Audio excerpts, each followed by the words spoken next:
school is involved in what we call Quest. It's science, technology, engineering, and math. And what we're looking at as a school is sustainability, particularly the United Nations Sustainability Goals.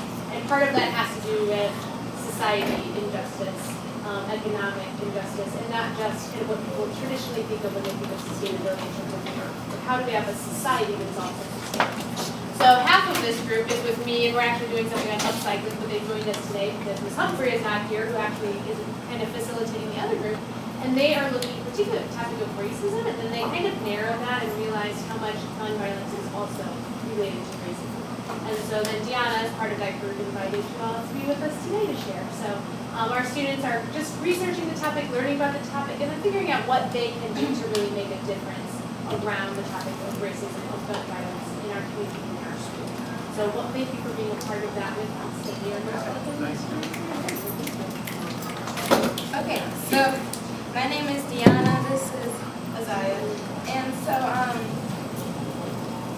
so we decided to bring these people in because we want to get the different point of views of like the violence that has happened in our community. So we're getting the fathers and brothers point of view and the police point of view. So first question that we want to ask you guys is names. I'm Jana Gamble. I'm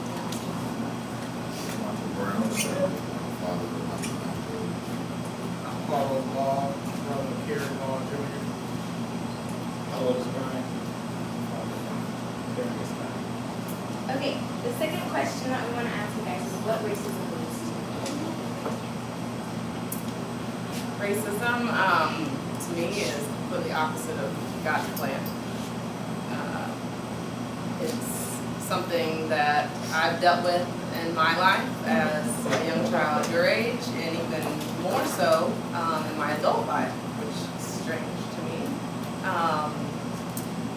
It's just very unfortunate and something that instead of people embracing differences, T.D. Jakes said it yesterday best on his show, and was talking about how we should come together because of our similarities and not look at things that make us unique that are tearing us apart. So that's just my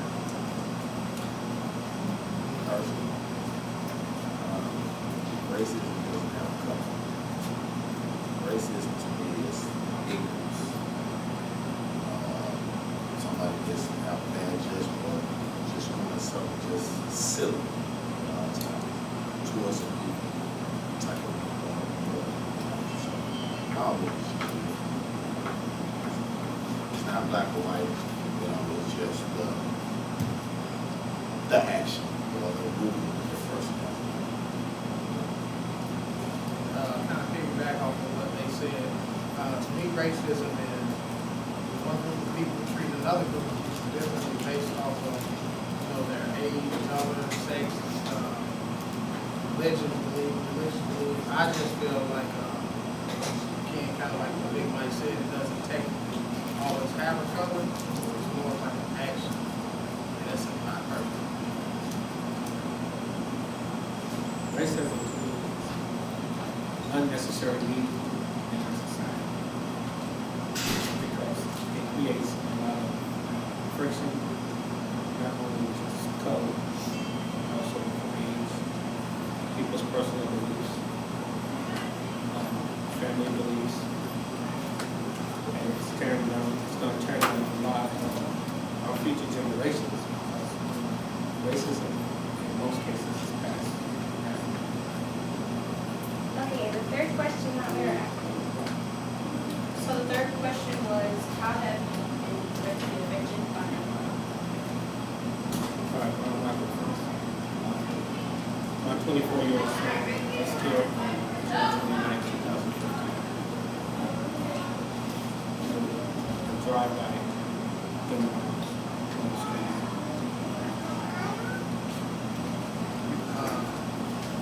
Ways I've been affected by gun violence. My brother was shot and killed on April 24, 2013 by two officers in downtown St. Louis City. He did have a weapon on him, but it was thrown to the ground prior to him being shot multiple times. That's the biggest issue I've had with gun violence. The second shot myself. I have half of a bullet fragment stuck in my head right here. That happened in 2010, November 17th. So I was a victim.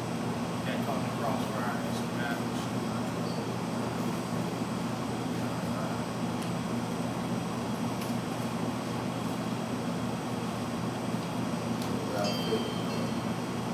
Me myself, I have been shot. I was shot in 2004. And just dealing with that situation, and I just wanted that Mike Brown Jr. has been shot over multiple times. It kind of really bothers me because I know the pain, I know the feeling of a bullet once it hits your flesh. So it just reminds me of something that he had went through that I had experienced.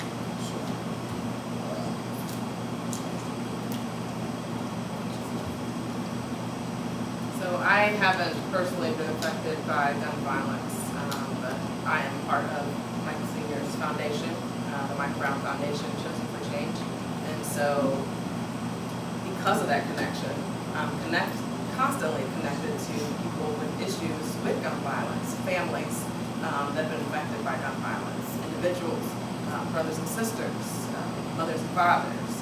So we're associated with, we call them our chosen families, all those that have lost a child or a sibling to gun violence.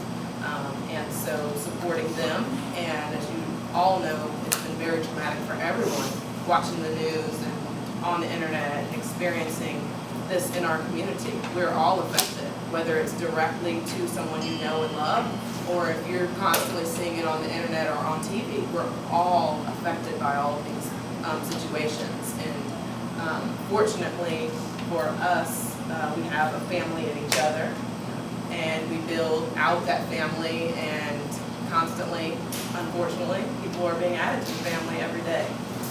And so every time someone's lost to gun violence, they call the foundation, and we're there to support them through their time of need and to build a legacy for the person that's been lost. Next question is, what do you help bring or make this community stop prison?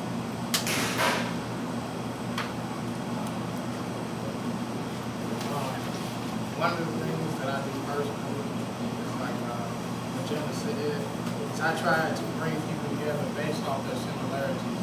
Instead of always dividing people, I try to help bring people together by their similarities, or kind of like explaining, like you said, different point of views to them to kind of bridge that gap, because we're going to have to go more on top of that, I mentor youth in our city. So sometimes I give them a different point of view as to like officers and how some of them may feel, or how some of them may need ways to defend yourself.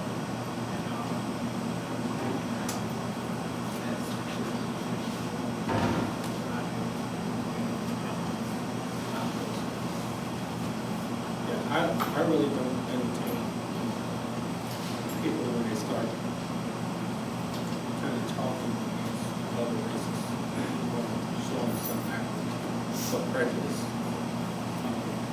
You guys are young, you're going to experience it in your life.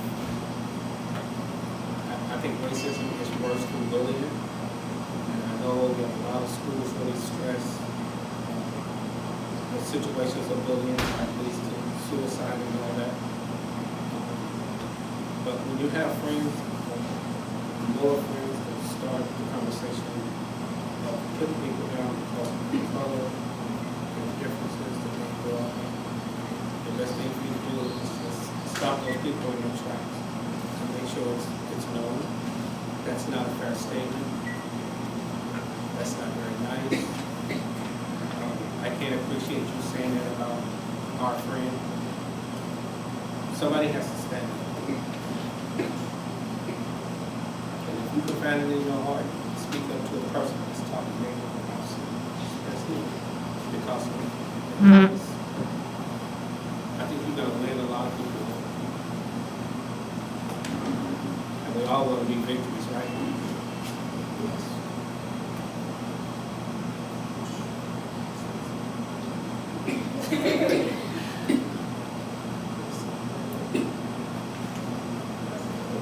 I want to add to that. I totally agree to all they're saying. And I just want to add kind of another perspective on this, is that it doesn't even have to be someone that doesn't look like you. When I talked about racism, and I've been learning so much more lately about colorism. And colorism really goes across every single ethnicity. There was a great video, and we'll just share it, it's on Facebook, but it was a video of people from every ethnicity you could think of, all these different young women, and it talked about how there's black in each race, or the dark one in each race, and whether you're light or you're dark, you're looked at differently or judged even within your own ethnicity and in your own race, if you want to call it. And so I know, just me personally, I went to a Catholic school growing up, and I was one of the only children of color at that school. It was a small town, and so my involvement, I was like one of, maybe one of two in the entire school, first day grade. And so that was my whole life. And so it was really me finding myself, middle school, when I started meeting other kids from around town. And the kids are like, why you talk so proper? And, and talk about how I was light skinned, and it's always this light skin thing. How you talk or how you dress and how you compose yourself. But instead of embracing each other as sisters, just because you're women or girls, there has to be a line that we just say, I'm not going to participate, like Otis said, in what everybody else is doing. Because there can't be just a whole group of you standing around and talking like this, or entertaining racism or any kind of negativity, and no one stand up. So we have to just really start finding it in yourself. When you hear that still small voice, you hear it in your spirit, and to tell you that it's not right what people are doing or saying, whether it's bullying or racism, whatever it is, and you know that it's wrong, you just really have to say, I'm going to take a stand, and I'm going to stick up for myself and for other people that are being affected. So that was my younger years, but growing up, and